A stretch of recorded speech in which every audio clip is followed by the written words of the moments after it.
Hello friends, कैसे हैं आप सब। तो फ्रेंड्स, आज की क्लास में हम लोग डिस्कस करेंगे बाल विकास के सिद्धांत। ये चैप्टर 2 है, जिसको हम लोग प्रिंसिपल्स ऑफ चाइल्ड डेवलपमेंट कहते हैं। और इस चैप्टर से क्या क्या क्वेश्चन जो है अराइज होता है, आज की क्लास में हम लोग डिस्कस करेंगे। ठीक है, पहला क्वेश्चन देखिए, निम्नलिखित कथनों में से मानव विकास के संबंध में कौन सा कथन सत्य है। पहला, सामान्य से समान की ओर, सामान्य से विशिष्ट की ओर, विशिष्ट से समान की ओर, या विशिष्ट से विशिष्ट की ओर। तो बताइए हमारा करेक्ट आंसर क्या हो जाएगा। तो अगर हम देखें तो बाल विकास के सिद्धांत में आपका कुछ सिद्धांत दिया हुआ है। जैसे पहला जो है ये आपका निरंतरता का सिद्धांत है। ठीक है, दूसरा है व्यक्तिगत अंतर का सिद्धांत है, तीसरा है विकास क्रम में एकरूपता, और चौथा है वृद्धि और विकास की गति की दर एक जैसा नहीं रहता। और इसी तरीके से आपका है विकास जो है सामान्य से जो है विशेष की ओर चलता है। फिर परस्पर संबंध का सिद्धांत होता है, एकीकरण का सिद्धांत होता है, विकास की भविष्यवाणी की जा सकती है, फिर विकास की दिशा का सिद्धांत होता है। ठीक है, तो इस तरीके से कुछ सिद्धांत होते हैं। तो यहाँ पे क्या बोल रहा है कि इसमें से कौन सा सिद्धांत जो है सत्य है। सामान्य से समान की ओर, सामान्य से विशिष्ट की ओर, विशिष्ट से समान की ओर। तो समान से समान की ओर नहीं होगा, विशिष्ट से समान की ओर नहीं होगा, विशिष्ट से विशिष्ट नहीं होगा। तो अभी हम लोग देखें कि ये जो है सामान्य से विशिष्ट की ओर होता है। तो हमारा आंसर बी हो जाएगा, सामान्य से विशिष्ट की ओर हो जाएगा। ठीक है, नेक्स्ट क्वेश्चन है, कोई बच्चा किस अवस्था में पर्यावरण से प्रभावित होने लगता है। बाल अवस्था, किशोर अवस्था, शिशु अवस्था, पौड़ा अवस्था। तो भाई ये जो है बाल्यावस्था से ही जो है पर्यावरण से जो है प्रभावित होने लगता है। नेक्स्ट क्वेश्चन है, आप अपनी कक्षा के छात्रों को पूरी कक्षा में कहीं ही पर बैठने की अनुमति दे देते हैं। उनमें से कुछ छात्र समूह बनाकर पढ़ते हैं तथा कुछ छात्र चुपचाप बैठ कर अपने आप पढ़ते हैं, परंतु आपकी कक्षा के कुछ छात्रों के अभिभावकों को ये सब पसंद नहीं आता। इस स्थिति में तरीका बेहतर होगा। पहला, अभिभावकों को प्रधानाचार्य से शिक्षक की शिकायत करनी चाहिए, या अभिभावकों को शिक्षक पर विश्वास व्यक्त कर समस्या समाधान करनी चाहिए, या अभिभावकों को उस विद्यालय से अपने बच्चों को निकाल लेना चाहिए, या अभिभावकों को जाकर कक्षा में जाकर पढ़ाना चाहिए। तो ये तो हो नहीं सकता, और बच्चे को निकाल देना स्कूल से ये भी कोई सॉल्यूशन नहीं है। ठीक है, बाकी दो पे डिस्कस करते हैं। तो डायरेक्ट जाके प्रिंसिपल से शिकायत करना ये बिल्कुल सही नहीं है, ये एक नेगेटिव स्टेटमेंट है। हाँ, ये हम कर सकते हैं कि भाई ऐसा कोई प्रॉब्लम हो रहा तो पहले हम थोड़ा सा देखेंगे कि टीचर आके कर क्या रहा है, फिर उसके बाद जाके हम ये पे टीचर से ही स्वयं बात करेंगे। तो सेकंड जो रहेगा करेक्ट आंसर हो जाएगा। नेक्स्ट क्वेश्चन है, निम्न में से किसने सामाजिक अधिगम सिद्धांत का प्रतिपादन किया था। तो जब भी सामाजिक का बात आता है तो यहाँ पे सामाजिक अधिगम सिद्धांत बोला है। ठीक है, तो सामाजिक अधिगम सिद्धांत का प्रतिपादक जो है ये बंधुरा और वार्स है। और एक आता है इसी तरीके से सामाजिक सांस्कृतिक सिद्धांत, एक है सामाजिक अधिगम सिद्धांत। तो दोनों में कंफ्यूज मत होइएगा, क्योंकि सामाजिक जो है एक कीवर्ड है जो कि हमारा जीन प्याजे से रिलेटेड रखता है, जीन प्याजे से रिलेटेड रखता है। लेकिन इस चीज़ को याद कर लीजिएगा कि सामाजिक अधिगम सिद्धांत का जो प्रतिपादक है ये बंधुरा और वार्स है। और अगर हम लोग सामाजिक सांस्कृतिक सिद्धांत की बात करें तो उसका रिलेशन जो है उस सिद्धांत का प्रतिपादक जो है वो जीन प्याजे हो जाएगा। नेक्स्ट है, मानव विकास के संबंध में पुनर्बलन सिद्धांत निम्न में से किसने प्रतिपादित किया था। तो पुनर्बलन सिद्धांत किसने किया था, डॉर्लार्ड और मिलर ने किया था पुनर्बलन सिद्धांत। ठीक है, नेक्स्ट है, निम्न में से कौन सा सिद्धांत बाल विकास में वातावरण संबंधी कारकों को ही महत्व देता है। विकास क्रम की एकरूपता का सिद्धांत, सामाजिक अधिगम सिद्धांत, निरंतरता का सिद्धांत, परस्पर संबंध का सिद्धांत। तो हमारा आंसर क्या हो जाएगा, सामाजिक अधिगम सिद्धांत हो जाएगा, आंसर बी हो जाएगा। नेक्स्ट है, एक बालक पहले पूरे हाथ को, फिर अंगुलियों को और फिर हाथ और अंगुलियों को एक साथ चलाना सीखता है। बाल विकास के संबंध में ये सिद्धांत कहलाता है। तो देखिए, परस्पर संबंध का सिद्धांत, सामाजिक अधिगम सिद्धांत, एकीकरण का सिद्धांत, और इनमें से कोई नहीं। तो इसको हम लोग क्या कहते हैं, एकीकरण का सिद्धांत कहते हैं। तो देख लीजिए, पहले पूरे हाथ को, फिर उंगली को, फिर हाथ को चलाना सिखाता है, यानी हाथ की उंगली को चलना चलाना सीखता है, जिसको हम लोग एकीकरण का सिद्धांत कहते हैं। नेक्स्ट है किसी बच्चे के विकास की प्रक्रिया आरंभ हो जाती है 2 वर्ष की आयु के बाद 5 वर्ष।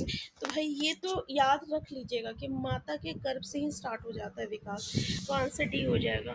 नेक्स्ट है विकास कभी न रुकने वाली एक प्रक्रिया है तथा तथ्य संबंधित है, कभी नहीं रुकता है, ये चलते ही रहता है। तो इसको हम लोग क्या कहते हैं, निरंतरता के सिद्धांत से, व्यक्तिगत अंतर के सिद्धांत से, विकास क्रम की एकरूपता के सिद्धांत से, एकीकरण के सिद्धांत से। एकीकरण का सिद्धांत हम लोग अभी डिस्कस किए, जिसमें बच्चे पहले पूरा हाथ हिला रहा है फिर अंगुलियों को हिला रहा है, तो ये ऑप्शन हो नहीं सकता। व्यक्तिगत अंतर मतलब क्या हुआ कि सभी में डेवलपमेंट अलग अलग होता है, विकास अलग अलग होता है, किसी भी दो बच्चे में विकास एक तरीके से नहीं होता है, अलग अलग होता है, इसी को हम लोग व्यक्तिगत अंतर के सिद्धांत कहते हैं। ठीक है, विकास क्रम की एकरूपता के सिद्धांत, ये भी नहीं होगा। निरंतरता के सिद्धांत मतलब ये जो है जन्म मतलब जन्म से लेकर मृत्यु तक चलते रहता है, इसको कहते हैं निरंतरता के सिद्धांत, यानी कभी ना रुकने वाली प्रक्रिया। नेक्स्ट है आप अपनी कक्षा में से 10 छात्रों को चुनकर 3 माह तक उनमें होने वाले विकास का अध्ययन करते हैं, तो आपके द्वारा किए गए अध्ययन में निम्नलिखित में से क्या सत्य हो सकता है। सभी छात्रों में विकास एक ही दिशा में हुआ, या आधे छात्रों में विकास एक ही दिशा में परंतु आधे छात्रों में विकास भिन्न भिन्न दिशा में हुआ, सभी छात्रों में विकास अलग अलग दिशा में होगा। तो बिल्कुल हमारा आंसर सी हो जाएगा, हमारा आंसर क्या हो जाएगा, सी हो जाएगा, क्योंकि अभी हम लोग देखिए व्यक्तिगत भिन्नता का सिद्धांत मतलब हर एक बच्चे में विकास जो होता है वो अलग अलग होता है, इसीलिए आंसर सी हो जाएगा। नेक्स्ट है बाल विकास के शैक्षिक निहितार्थ से संबंधित नहीं है, विद्यालय तथा समुदाय को जोड़ना, प्रातःकालीन विद्यालयी सभाओं को संबोधित करना, विद्यालय के बाग की देखभाल करना, और पिछड़े और गंदे क्षेत्रों में लोगों की सेवा के लिए ना जाना। तो कौन सा संबंधित नहीं है बोल रहा है, तो यहाँ पे पिछड़े और गंदे क्षेत्रों में लोगों की सेवा के लिए नहीं जाना, ये जो है शैक्षिक निहितार्थ से संबंधित नहीं है। नेक्स्ट है आपकी कक्षा का एक छात्र कक्षा में काफ़ी बात करता है, आप उसके विषय में पता करते हैं तो पाते हैं कि वो छात्र अपने घर पे बहुत कम बातें करता है, तो आप उस छात्र के विषय में निम्न में से क्या विचार देंगे। ये क्वेश्चन कई बार हमारा सेटेट में पूछा गया है, ठीक है, कई बार पूछा गया है, सेम क्वेश्चन पूछा जाता है, कभी नाम अलग अलग दे दिया जाएगा कि इस छात्रा का नाम ये है, वो बहुत बातें करती है क्लास में लेकिन इसको घर पे नहीं किया करती, इस तरीके के। तो ऑप्शन तो सेम है कि विद्यालय प्रत्येक समय बच्चे को खूब बातें करने का अवसर देता है, तो भाई अवसर तो नहीं देता है। नेक्स्ट शिक्षक को ये मांग है कि बच्चे विद्यालय में खूब बातें करें, या शिक्षक भी ये नहीं चाहता कि बच्चे बातें करें, ठीक है, ये भी गलत है। फिर उस बच्चे को उसका घर पसंद नहीं है, ऐसा तो नहीं है उसके घर पसंद नहीं है, अरे भाई बच्चे तभी बोलेंगे जब उनके विचारों को जो है मान्यता दिया जाता है। तो आंसर हमारा डी हो जाएगा कि उस बच्चे के विचारों को विद्यालय में मान्यता मिलती है। ठीक है, नेक्स्ट है डोनाल्ड और मिलर के अनुसार अधिगम को कितने प्रमुख अवयवों में बांटा गया है, 1 2 3 4, तो कितने में बांटा गया है, तो याद रखिएगा हमारा करेक्ट आंसर क्या हो जाएगा, हमारा करेक्ट आंसर डी हो जाएगा। ठीक है, 4 में बांटा गया है, 4 ही में बांटा गया है, ठीक है, आंसर डी हो जाएगा। तो डोनाल्ड और मिलर किस किस में बांटे हैं, वो जो 4 महत्वपूर्ण है उसके बारे में पहले डिस्कस करते हैं थोड़ा सा। पहला जो है ये अभिप्रेरणा है, अभिप्रेरणा जिसको हम लोग अंतनोद भी कहते हैं, ठीक है। फिर दूसरा जो है ये आपका उद्दीपक है, जिसको हम लोग संकेत भी कहते हैं, उद्दीपक।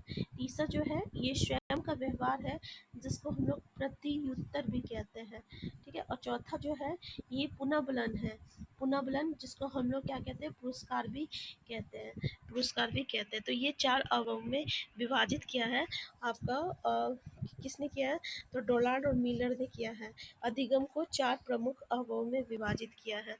नेक्स्ट है विकास की दिशा निश्चित होती है, अनिश्चित होती है, निश्चित और अनिश्चित दोनों प्रकार की होती है, उपयुक्त में से कोई नहीं। तो भाई विकास की जो दिशा होती है ना, ये कैसा होता है, ये निश्चित होता है, यानी अभी हम लोग देखे थे कि विकास को जो है हम लोग भविष्यवाणी की कर सकते हैं, ठीक है।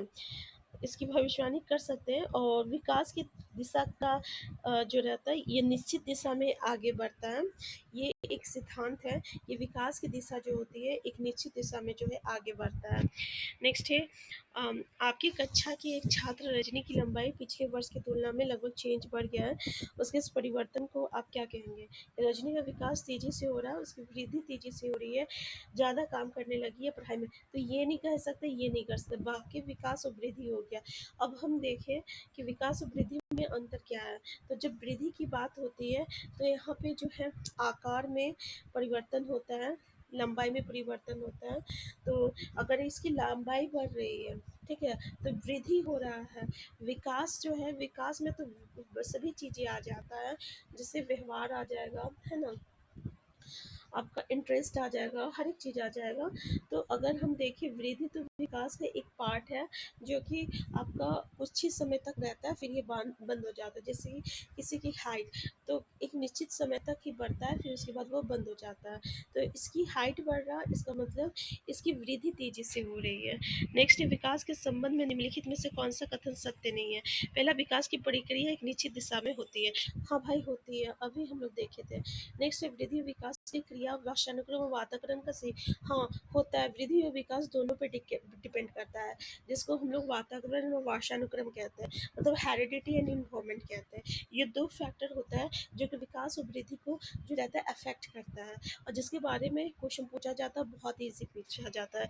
उस टॉपिक को भी हम लोग डिस्कस करेंगे। नेक्स्ट है किसी बच्चे में वृद्धि और विकास की गति को ध्यान में रखकर उसके आगे पढ़ने की दिशा और स्वरूप के बारे में भविष्यवाणी नहीं की जा सकती। अभी हम लोग देखे थे भाई कि भविष्यवाणी की जा सकती है, तो इसलिए ये ऑप्शन गलत हो जाएगा, ठीक है।